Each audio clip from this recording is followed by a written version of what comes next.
Bonjour à tous, bienvenue dans cette seconde partie de cette session d'hypnoguidance que nous avons enregistrée avec ma collègue et amie Isabelle. Des sujets variés, des sujets divers sur notre actualité. J'espère que ce nouveau format vous conviendra.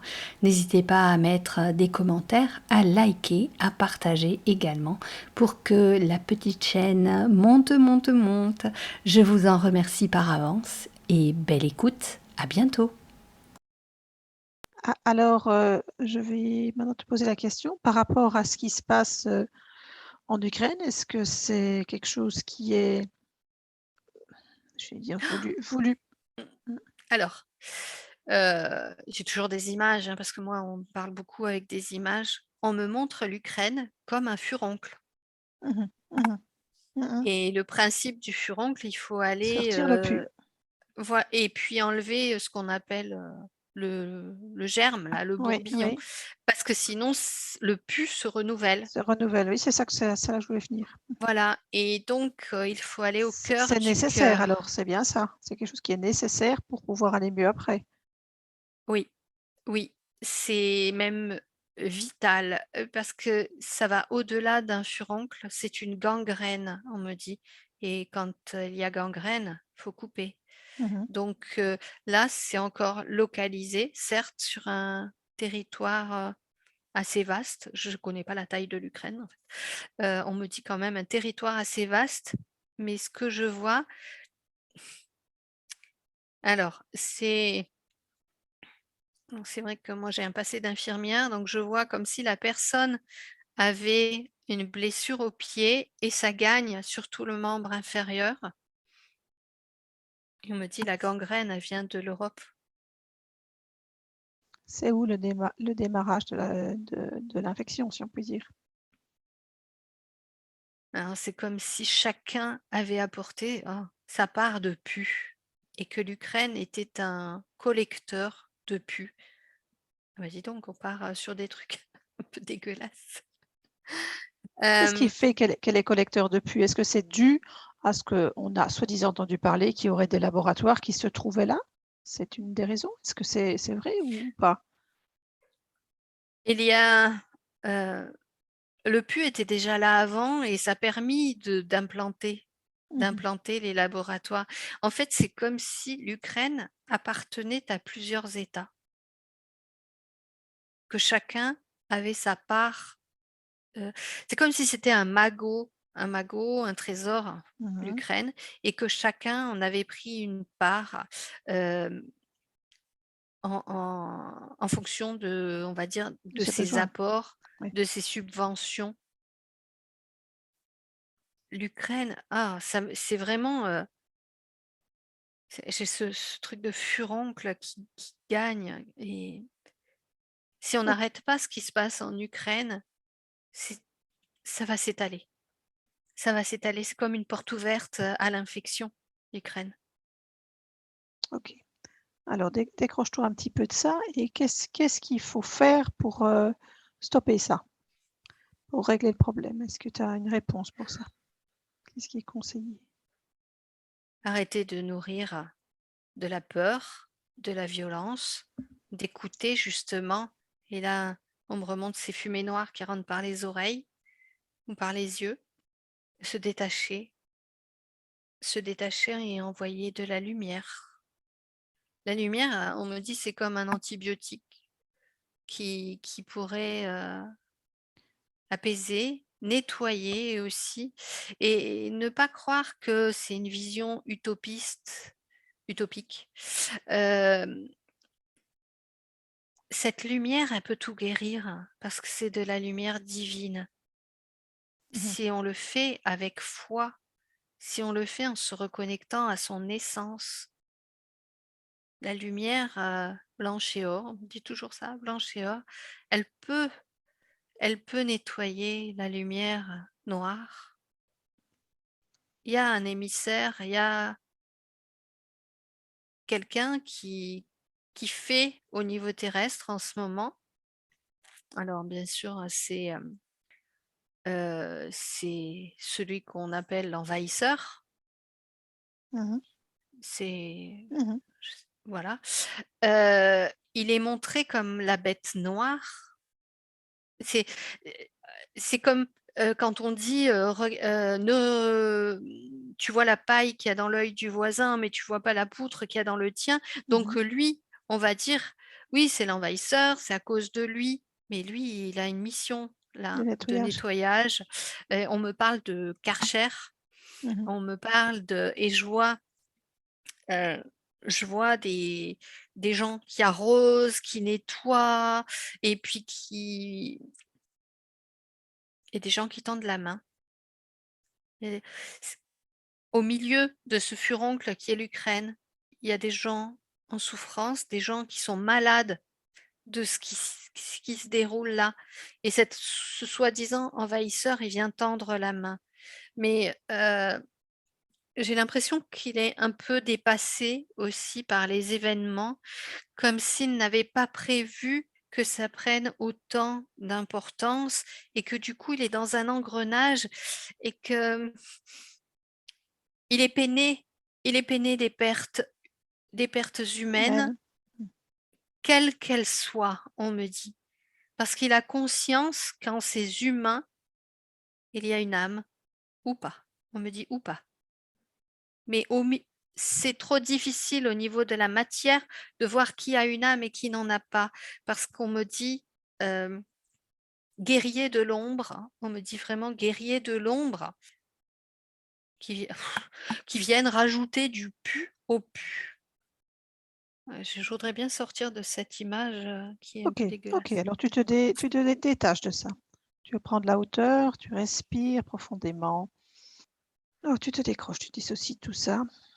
Ok. Alors en prenant de la hauteur, j'ai comme un bouclier, une coupole au-dessus de l'Ukraine. Quelque chose Un qui... bouclier protecteur. Oui, c'est quelque chose qui est créé par le cosmos, Mhm. qui lutte contre ce qui se passe au sol, pour que ça ne dégénère pas, pour que justement ça n'aille pas gangréner tout autour. On me dit qu'il y a énormément de travail en ce moment sur cette terre parce que ici, il y a cette coupole sur l'Ukraine et il y a des foyers, on me dit encore foyers d'infection un peu partout. Oui. Je vois beaucoup, beaucoup l'Europe, hein. Je vois beaucoup l'Europe et France-Allemagne, France-Allemagne, ça me dit France-Allemagne. Il y a un noyau là, on me dit vicieux. Et, euh, et après, on m'amène aux États-Unis et Canada. États-Unis, Canada, États-Unis, Canada aussi. C'est très, très, très malsain. Ukraine, si on arrive, on me dit, si on arrive à résoudre, à assainir l'Ukraine, eh ben, je vois les autres qui se délitent, Ils qui vont, disparaissent. ils sont, si je comprends bien, ils sont alimentés par l'Ukraine, c'est ça? Non, ils ont projeté des choses sur l'Ukraine. Ils ont projeté des choses sur l'Ukraine. C'est leur bébé, l'Ukraine. D'accord. Ah, dans l'autre sens. Ok. Ouais. C'est pour ça, en fait, ils ont tous des investissements en Ukraine. Alors pourquoi l'Ukraine? Pourquoi l'Ukraine? Pourquoi l'Ukraine? Pourquoi l'Ukraine et pas ailleurs? L'Ukraine, c'est comme une plaque tournante qui est assez centrale. Ils veulent, ils veulent atteindre la Russie et la Chine. Hmm. Deux territoires particulièrement importants dans lesquels il y a des émissaires de l'ombre. Dans lesquels il y a des émissaires de l'ombre. Et gagner ces territoires, alors je sais pas parce que je ne sais pas au niveau kilomètre carré, mais j'entends moitié du monde. Oh, c'est pas impossible, hein, moitié du monde. Quand tu regardes sur la carte, c'est quand même Ils, très, très gros, hein. ils auraient le pouvoir sur la moitié du monde et ils pourraient implanter quelque chose de cette façon. Mais Russie et Chine résistent. Il y a pas la même énergie. Bien qu'il y ait des gens de l'ombre dans ces territoires, ils sont pas dominants. D'accord. Donc si je comprends bien, si je résume ce que tu as dit, c'est important que ça reste comme ça actuellement et que les autres n'arrivent pas à attraper, la Chine et la Russie, c'est bien ça? Ah oui, oui, oui, oui, oui, Enfin il qu'ils faut pas. n'attrapent pas le pouvoir du monde, d'accord. Mmh, Et mmh, mmh. est-ce qu'on sait te donner des informations sur ça si, on va arriver à ce qu'ils n'aillent pas plus loin? On me dit: «Bataille enragée» parce que beaucoup de Intérêt? communication erronée pour c'est encore ces fumées noires qui viennent pervertir les perceptions, les ressentis et empêcher la lumière d'atteindre les vortex, du cœur. Il faut vraiment que les gens se détachent des informations, qu'ils voient ça d'une manière lucide et que ça ne vienne pas impacter leurs émotions. Parce que dès lors que ça impacte leurs émotions, eh bien, ils créent ces particules et On ces crée de la fumée vibrations. noire, tout à fait. On crée de Voilà, la fumée noire, j'ai voilà. compris. La crainte, la peur, hem, Alors en plus, ouais, on brandit, attaque chimique, attaque nucléaire, alors qu'eux-mêmes eux-mêmes, avec cette fumée, c'est chimique déjà. Ils détruisent les gens avec leur chimie. d'accord. Qu'est-ce qu'on conseille de faire, par exemple, toi à ton niveau qui a quand même un petit réseau, qu'est-ce qu'on te conseille de faire pour informer les gens qui te suivent et faire passer des messages? Est-ce que toi tu peux faire quelque chose à ton échelle? Maintenir les vibrations hautes, transmettre la joie, transmettre l'espoir et la foi, l'amour. Très, très important, l'amour et l'amour de soi. Parce que ça commence à l'intérieur de soi. Tu peux pas diffuser de l'amour si toi tu en manques.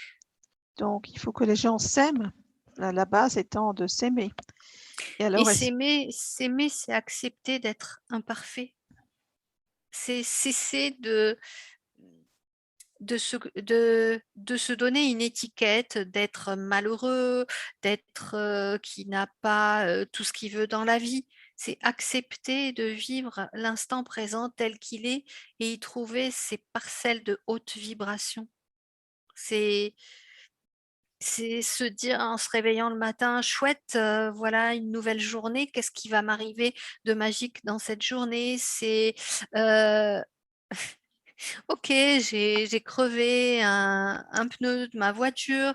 Ah bah, peut-être que, bah, ça veut dire qu'il faut que je reste un petit peu à l'intérieur de moi au lieu d'aller à l'extérieur avec donc ma voiture. si je comprends bien ce que tu me dis, c'est toujours rechercher le positif dans ce qui t'arrive, comprendre qu'est-ce qu'il y a à en comprendre. Oui, oui, oui et ne pas en faire, une Tout un montagne. tout un plat, ouais, tout à fait. Parce que ce qui se révèle à l'extérieur de nous, c'est ce que l'on a à l'intérieur de nous. Et je reviens là sur, ce pneu crevé. Est-ce que c'est pas j'ai besoin de me poser parce que je suis un peu crevée? Alors c'est un peu tiré par les cheveux l'histoire, mais c'est ce qu'on me dit. Hem, On te le valide? oui, oui, oui, parce que D'accord, j'ai les frissons tout le long de la colonne, donc OK. oui, c'est validé. Tout a une explication, il n'y a jamais de hasard et peut-être qu'il ne faut pas chercher l'explication à l'extérieur. Elle Mmh, est à à l'intérieur de l'intérieur. soi. Quelque part, nous créons aussi, je le répète, cette réalité par ce qui vient polluer notre mental. OK et j'ai crevé. Bon, ben, je devais peut-être faire quelque chose aujourd'hui, mais ce n'était peut-être pas le bon jour, donc je ne prends pas mon véhicule et peut-être qu'en prenant un transport en commun ou en allant à pied, je vais découvrir autre chose qui me permettra de me propulser dans autre chose ou de découvrir quelque chose d'autre. De voir peut-être, on me dit que le printemps arrive ou de rencontrer des personnes qui vont me faire un grand sourire et ce sourire va illuminer ma journée. Après, on me dit aussi que c'est compliqué, c'est pas facile pour des personnes qui sont en deuil, qui ont perdu des êtres chers. C'est pas facile et mais les êtres éveillés savent qu'il y a autre chose de l'autre côté et se raccrocher à ça, ça permet de pas de dépasser sa douleur, mais ça permet de l'apaiser. Avoir une vision totalement différente. Exactement, Est-ce que c'est pour exactement. cette raison que tu as depuis un certain temps cette joie que tu as envie de communiquer à tout le monde? Est-ce qu'elle est liée à ça? Eh bien, j'ai eu le covid, n'en déplaise à ceux qui disent que les personnes qui vibrent haut ne doivent pas être malades. Je pense qu'il n'y a eu aucun hasard à ce que je chope le covid. C'était parce que, eh bien, j'avais besoin de me poser puisque je n'y arrivais pas. Quand je dis que je me pose, je suis dans la lecture, je prends des notes en me disant que ça peut toujours aider les gens, ça peut me permettre, d'avancer dans mon travail, mais je n'avais jamais de réel moment pour moi. Quand j'ai eu le coco eh bien, j'ai eu facilement, 7 à 10 jours vraiment de vraies pauses. Pause, informatique, pause télévision, pause, alors que la télévision, je sélectionne vraiment, mais pause, une vraie pause et là, j'ai pu recevoir, des transmissions, alors conscientes et inconscientes et j'ai eu d'énormes vertiges et j'ai eu l'explication de mes vertiges. C'est qu'il y a eu comme une réinitialisation à l'intérieur de moi en même temps et j'ai vraiment reçu des vibrations de joie et on m'a dit que la joie était la plus belle des énergies. Disons qu'il y a l'amour et il y a la joie. Sans joie, c'est difficile d'avoir de l'amour et manifester la joie permet aussi l'ouverture et le nettoyage de ce vortex à l'intérieur de sa poitrine. La joie, elle va contrer la peur et on peut être dans la joie même s'il y a du malheur sur la terre. Parce que même ces gens qui sont dans le malheur, ils ont aussi de la joie en se regardant dans leurs yeux et en s'aimant. On me dit vraiment l'amour et la joie sont vraiment, très, très liés et il faut potentialiser cette joie parce qu'on est en train de la tuer et lorsqu'on tue la joie, on tue l'envie de vivre. Tout à fait. Mmh. Et la joie, elle est en moi depuis toujours. Elle a été, un masque parfois et là, je la ressens, mais pas comme un masque, je la ressens comme, mon essence. Mh. Je dois transmettre la joie. Ça fait pétiller la joie Ce sont tes et bulles de ça champagne? ça me rappelle lorsque oui, lorsque je veux communiquer avec l'énergie de Jésus, je sens pétiller en moi et ben voilà, c'est bon. J'ai la joie et ça me met une émotion incroyable et ça me fait monter des larmes de joie. OK, parfait. Est-ce qu'on a autre chose à te montrer aujourd'hui, te communiquer?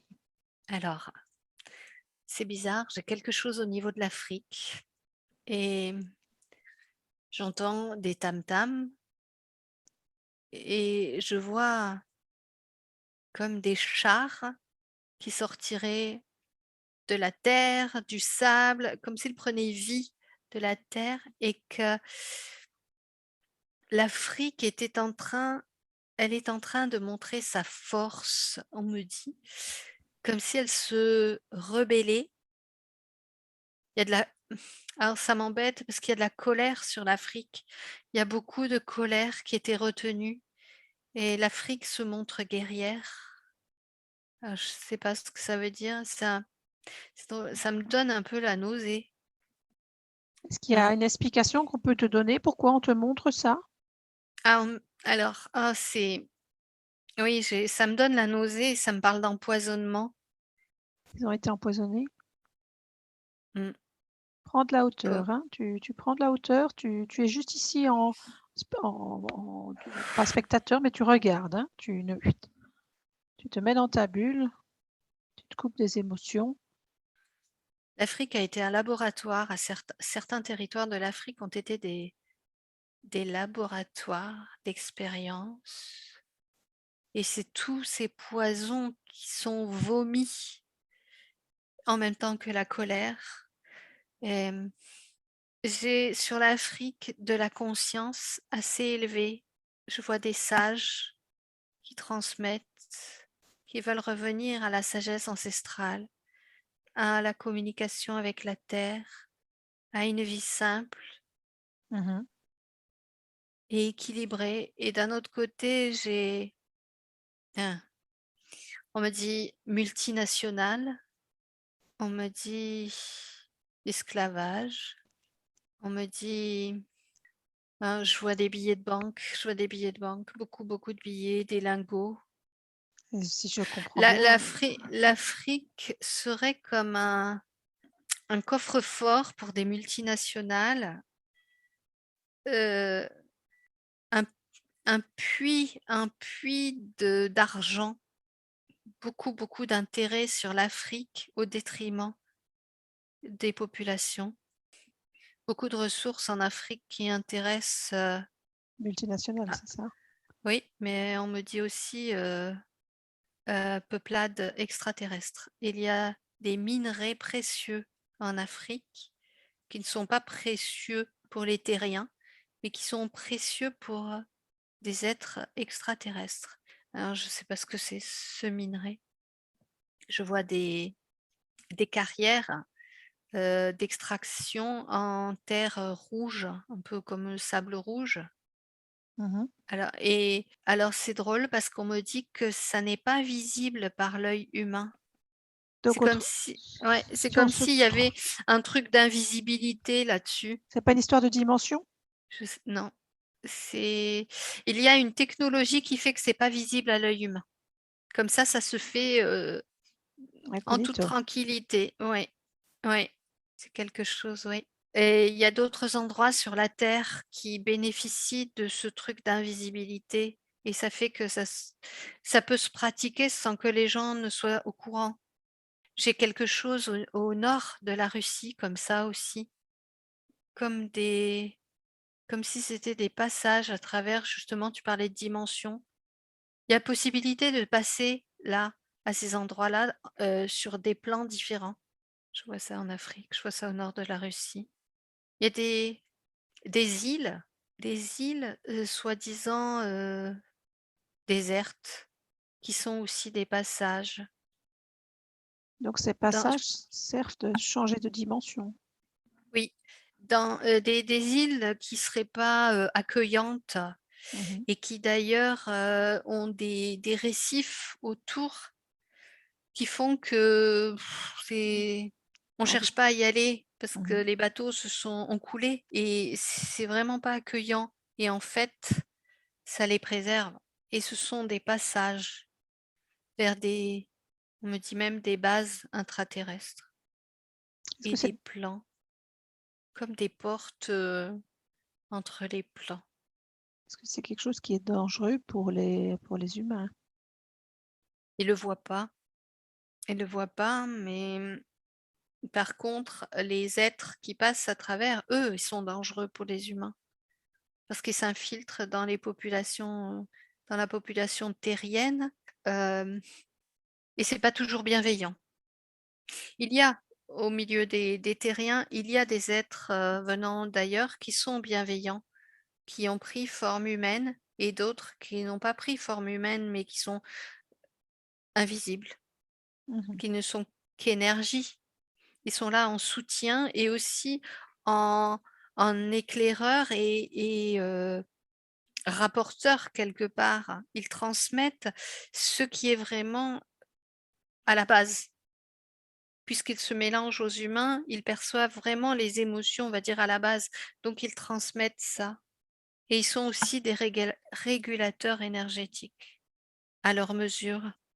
Souvent, ce sont des personnes, qui sont aimées parce qu'elles diffusent de l'amour, ça émane d'elles-mêmes, c'est dans leur aura. Quand on est dans l'entourage de ces personnes, c'est comme, tout de suite on est apaisé, on est dans cette énergie de joie et d'amour. On me parle de Ama, la personne là qui fait le tour du monde et en faisant un câlin aux gens Mhm. et elle est comme ça. On me parle d'elle. Après, elle est connue, mais il y a des êtres qui le font avec une petite envergure. Ama, c'est une grande envergure. Et d'ailleurs, dans l'entourage d'Ama, il y a, il peut y avoir des opportunistes, on me dit. Mais elle a une telle énergie d'amour que c'est comme si elle convertissait tout, elle transmute un petit peu. Automatiquement, elle transmute. Oui. Alors, je ne l'ai jamais rencontrée parce que ça ne s'est pas présenté. Et il y a des gens, à leur mesure, ils font la même chose. Et on me montre, ça peut être une institutrice à l'école qui a les petits élèves autour d'elle et elle diffuse quelque chose et elle va contre, on me dit, c'est une rebelle, elle va contre des directives d'enseignement. Et il y a des gens comme ça qui ont cet amour, cette Les bienveillance gens en eux. qui sont solaires, si je comprends bien. Oui, oui, parce que je vois émaner cette lumière blanche et or qui est tellement agréable et pas du tout éblouissante, qui fait pas mal aux yeux. On a envie, c'est comme si on a envie de rouler S'y dedans. C'est comme si blottir. c'était, S'y voilà, s'y blottir. blottir, Mm. s'y lever, quoi. Une très belle image, je vois cette institutrice avec ses petits élèves. C'est très très beau ce que je vois là. Ok. Voilà, ça me fait monter les larmes aux yeux encore, tellement c'est beau. Mm. Mm. Il y a des gens comme ça. Des larmes d'amour. Ok. Mm. Très Et- émouvant. Est-ce qu'il y a autre chose qu'on a à te montrer aujourd'hui ou à te transmettre? Ce que je ressens, c'est l'amour qui englobe la terre, beaucoup d'amour qui englobe la terre. Cette terre est comme un cœur qui bat et qui essaie, tant bien que mal, de nous transmettre son propre amour. Elle est comme une mère pour nous. Mhm. Et c'est comme si on était, voilà, on va personnaliser parce qu'on me montre une mère avec ses enfants qui lui mettent des coups de pied dans les tibias. Elle est très grande. Les enfants mettent des coups de pied, au lieu de les gronder, elle les prend un à un et elle les Agréable. serre contre son cœur. Ça frissonne. Oui, et c'est très fort. C'est très Je très le fort. sens. Elle a de l'amour pour chacun de ses enfants. Elle n'a aucun jugement. Elle sait qu'ils doivent grandir et apprendre. Et même si elle râle de temps en temps, elle retrouve vite son calme pour être la ressource essentielle de ses enfants. Et elle garde la foi. Elle sait qu'ils reviendront un jour à de meilleures pensées, parce que parfois ils se perdent, ils se disputent, ils se chamaillent. Mais elle sait qu'en grandissant, en évoluant, ils comprendront le sens de la vie. Les enfants, ça tombe sur les genoux, ça se fait des bobos, ça pleure, ça crie, ça se dispute, c'est comme ça. Ça veut être le plus fort, ça veut aller par-delà l'autorité des parents. Et puis un jour, ça devient parent et ça comprend. Voilà. Nous voici arrivés au terme de cette seconde partie, au terme de cette nouvelle session, nouveau format. J'espère que ça vous a plu. Je vous dis à très bientôt pour d'autres aventures sur la chaîne ou sur les autres réseaux sociaux sur lesquels je suis présente également. À bientôt. Au revoir.